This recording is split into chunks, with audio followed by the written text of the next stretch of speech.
नमस्कार, मैं रीनू यादव आप सभी दर्शकों का अन्नदाता कार्यक्रम में स्वागत करती हूं। हमारे देश का किसान जन का पोषक है, वह श्रम का देवता है, अन्नदाता है। उसमें ही भारत की आत्मा निवास करती है। ऐसे भारतीय किसानों की प्रगति के लिए हम खेती बाड़ी से जुड़ी बहुत सी नई लाभकारी जानकारियां हर रोज सुबह लेकर आते हैं। तो चलिए कार्यक्रम शुरू करने से पहले देखते हैं क्या है आज के अन्नदाता में।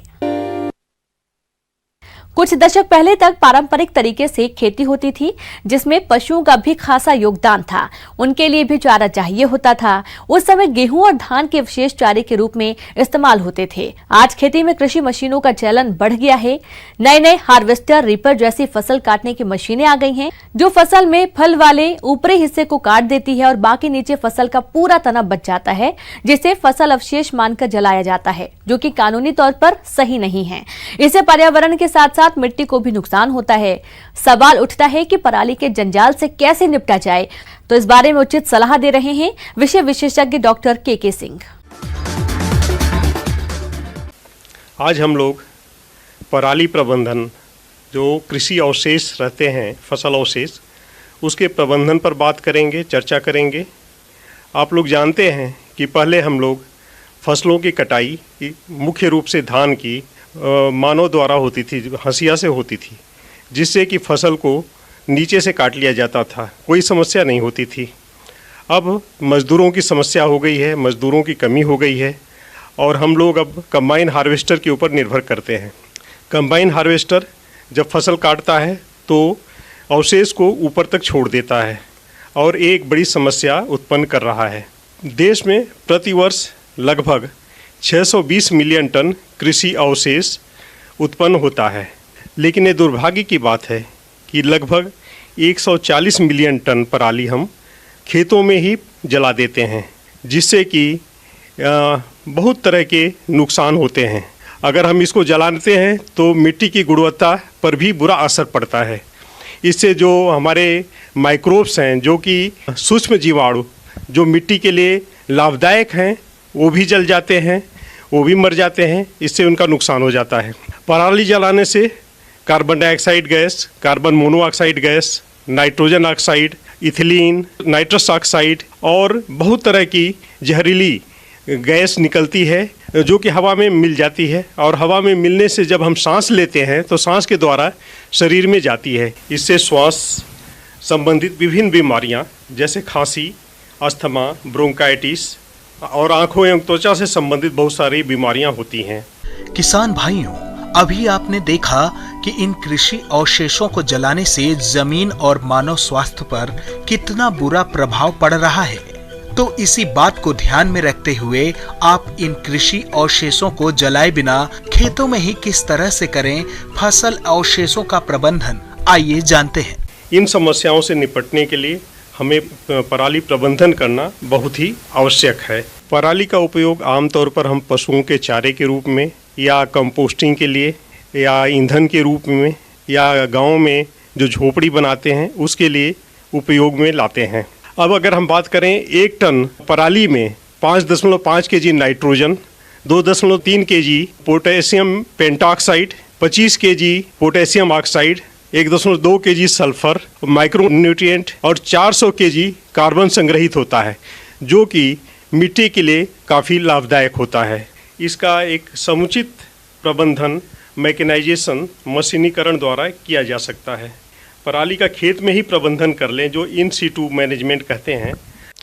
इसके लिए कई पारंपरिक यंत्र उपलब्ध हैं, जैसे कि stubble saver, mouldboard plough, disc harrow, cultivator, plankers, जिससे कि हम पराली प्रबंधन कर सकते हैं। ज़मीन के अंदर, मिट्टी के अंदर पराली को मिला सकते हैं। अब हमारे पास कई उन्नत कृषि यंत्र भी उपलब्ध हो गए हैं, जैसे राइस स्ट्रा चॉपर। ये राइस स्ट्रा को छोटे छोटे टुकड़ों में काट करके मिट्टी के सतह पर फैला देता है और उसके बाद हम रोटावेटर चला करके उसको मिट्टी में मिला लेते हैं। पैडी स्ट्रा को काट करके और इसको ज़मीन की सतह पर ही छोड़ देना, जो कि मल्च का काम करेगा। ये मिट्टी की नमी को बनाए रखेगा, खरपतवारों को उगने नहीं देगा, बढ़ने नहीं देगा। और उसके बाद हम हैप्पी सीडर चला करके और गेहूं के या अन्य रबी फसलों की बुआई अच्छी तरह से कर सकते हैं। और आजकल एक नया यंत्र विकसित हुआ है जो पंजाब एग्रीकल्चर यूनिवर्सिटी लुधियाना ने विकसित किया है, super SMS straw management system.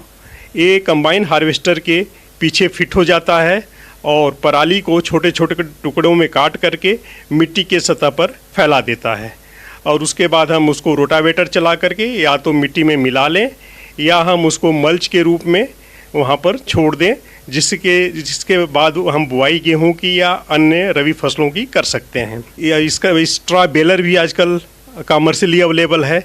Straw baler से हम बेल बना सकते हैं और बेल बना करके उसको खेत से निकाल करके और पराली का अन्य उपयोग कर सकते हैं।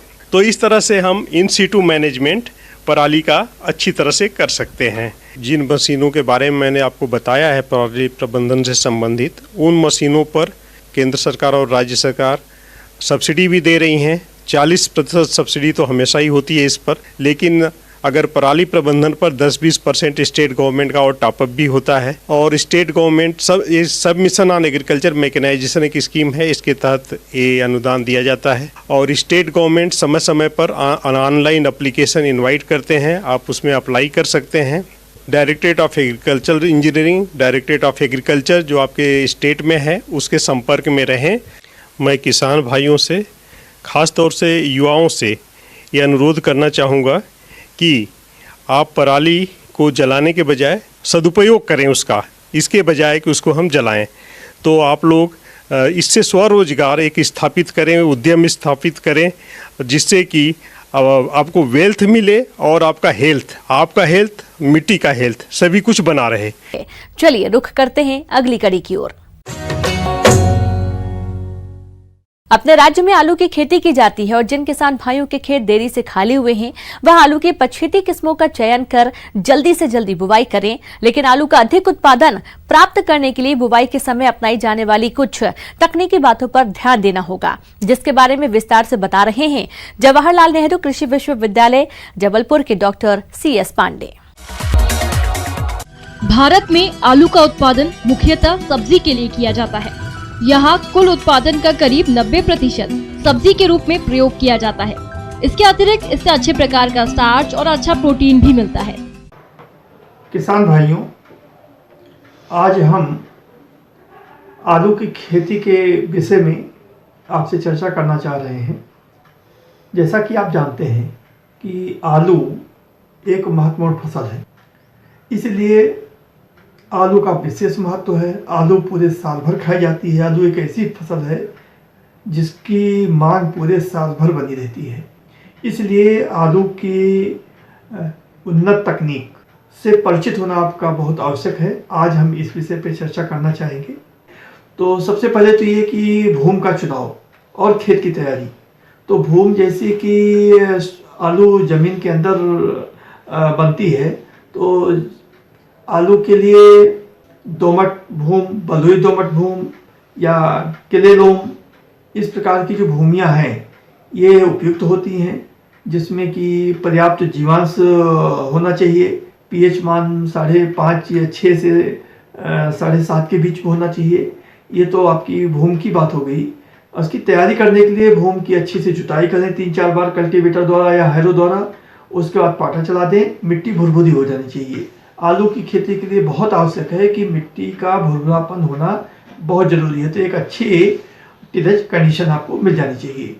अब बात आती है खाद और उर्वरक प्रबंधन की। तो 20 टन सड़ी हुई गोबर की खाद, 340 kilogram urea, 200 kilogram DAP, 170 kilogram MOP और 25 किलोग्राम जिंक सल्फेट का प्रयोग करें, जिसमें यूरिया की 60 किलोग्राम और अन्य खाद उर्वरकों की पूरी मात्रा बुआई के समय दें और शेष बचे यूरिया का प्रयोग आप खड़ी फसल में 1 से 2 बार में करें।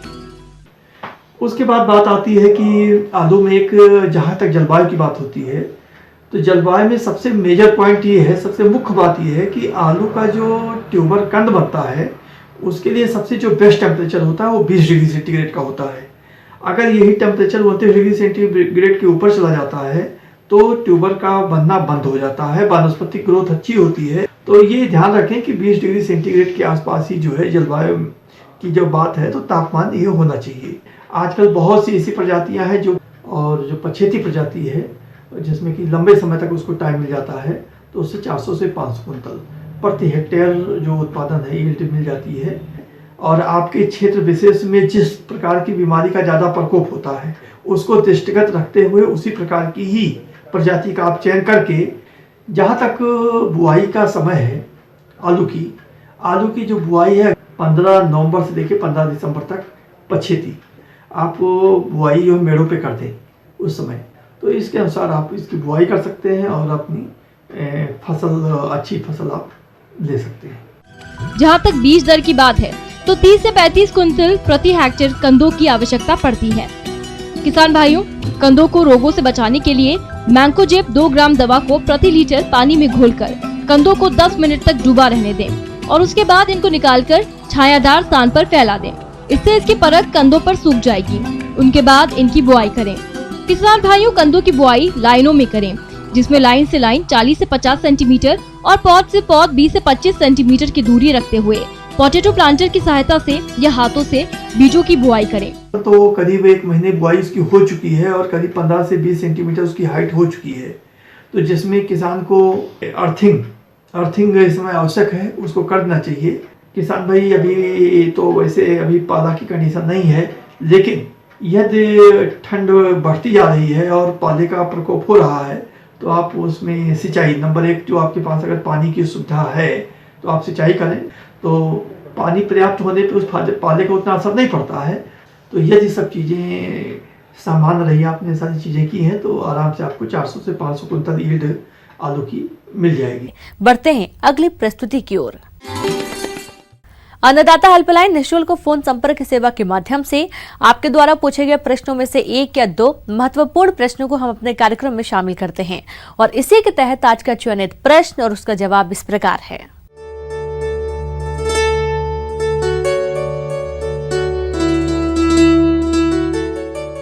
अन्नदाता निःशुल्क फोन संपर्क सेवा के माध्यम से पूछे गए प्रश्नों में से आज हमने जिस प्रश्न को कार्यक्रम में शामिल किया है उसे पूछा है ग्राम मिलावल, जिला बैतूल के कृषक गणेश कुमार ने। यह अच्छे उत्पादन के लिए नींबू के बाग में किए जाने वाले आवश्यक कार्यों के बारे में जानकारी चाहते हैं। तो गणेश कुमार जी, आपकी जानकारी के लिए प्रस्तुत है कार्यक्रम का यह अंश। नींबू में हम मानते हैं कि वर्ष भर फलन होता है। अब इसमें समस्या क्या होती है कि एक तो लीफ माइनर का प्रकोप बहुत अधिक होता है।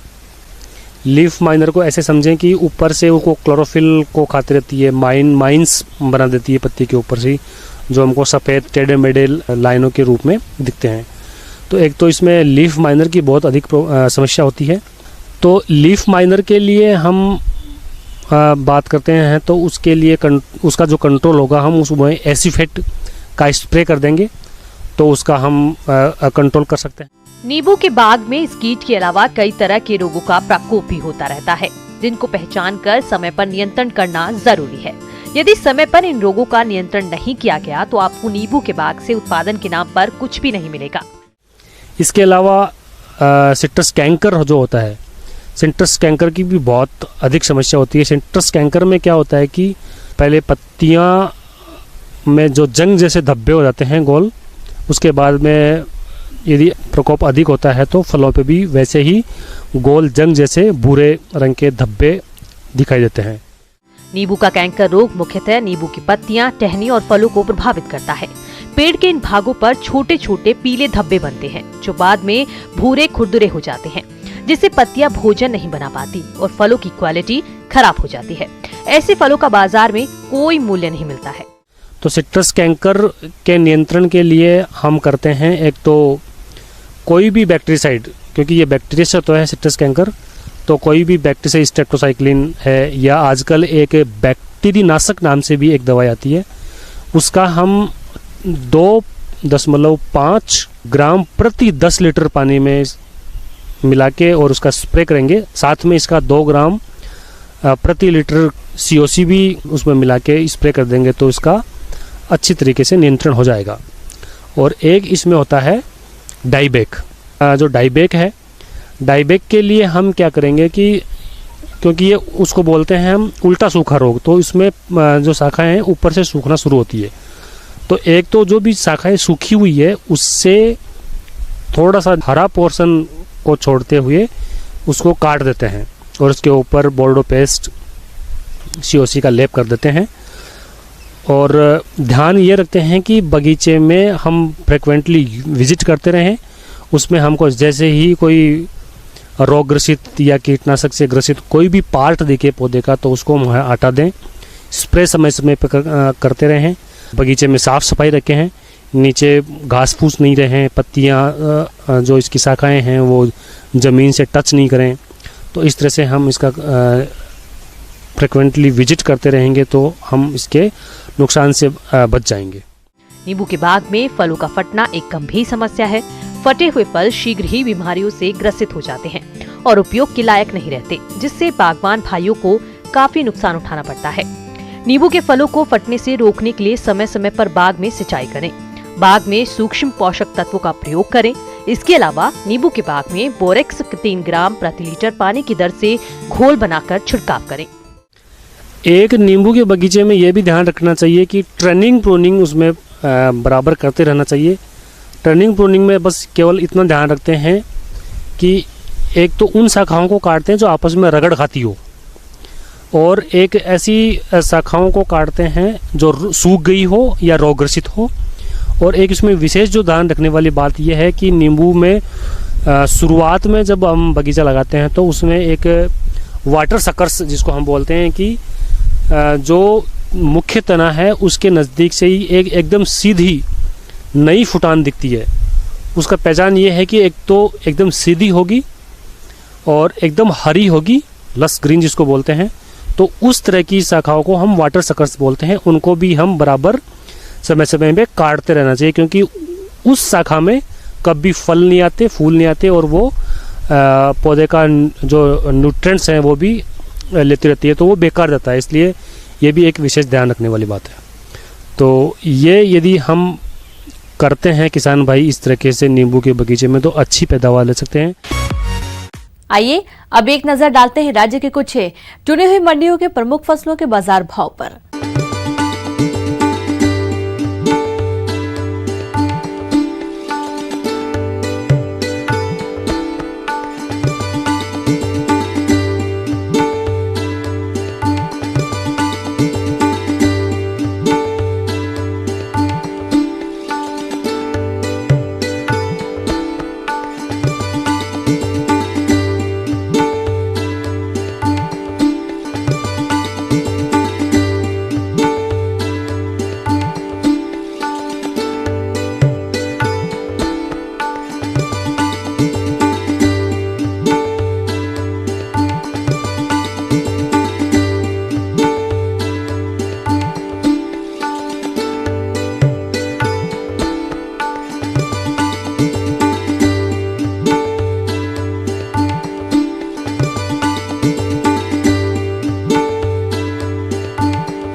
अब आइए देखते हैं कल दिखाए जाने वाले कार्यक्रम की मुख्य झलकियां। अमरूद के बाग में कीट और रोग नियंत्रण। किसान भाइयों, अन्नदाता आपकी सेवा के लिए संकल्परत है। कृषि संबंधित समस्या एवं सुझावों के लिए आप हमें इस पते पर संपर्क कर सकते हैं। प्रोड्यूसर अन्नदाता news 18 Madhya Pradesh Chhattisgarh, Ramoji film city, Hyderabad 501512। साथ ही आप हमें ईमेल भी कर सकते हैं। हमारा ईमेल है p18annadatamp@nw18.com। और इसके अतिरिक्त आप हमें निःशुल्क हेल्पलाइन नंबर 180041922155 पर सोमवार से शनिवार सुबह 10 से शाम 4 बजे के बीच संपर्क कर सकते हैं। किसान भाइयों, अब समय हो रहा आपसे विदा लेने का, तो हमारी अन्नदाता टीम को दीजिए इजाजत। कल फिर आपसे मुलाकात होगी कृषि संबंधित कुछ और महत्वपूर्ण जानकारियों के साथ। नमस्कार।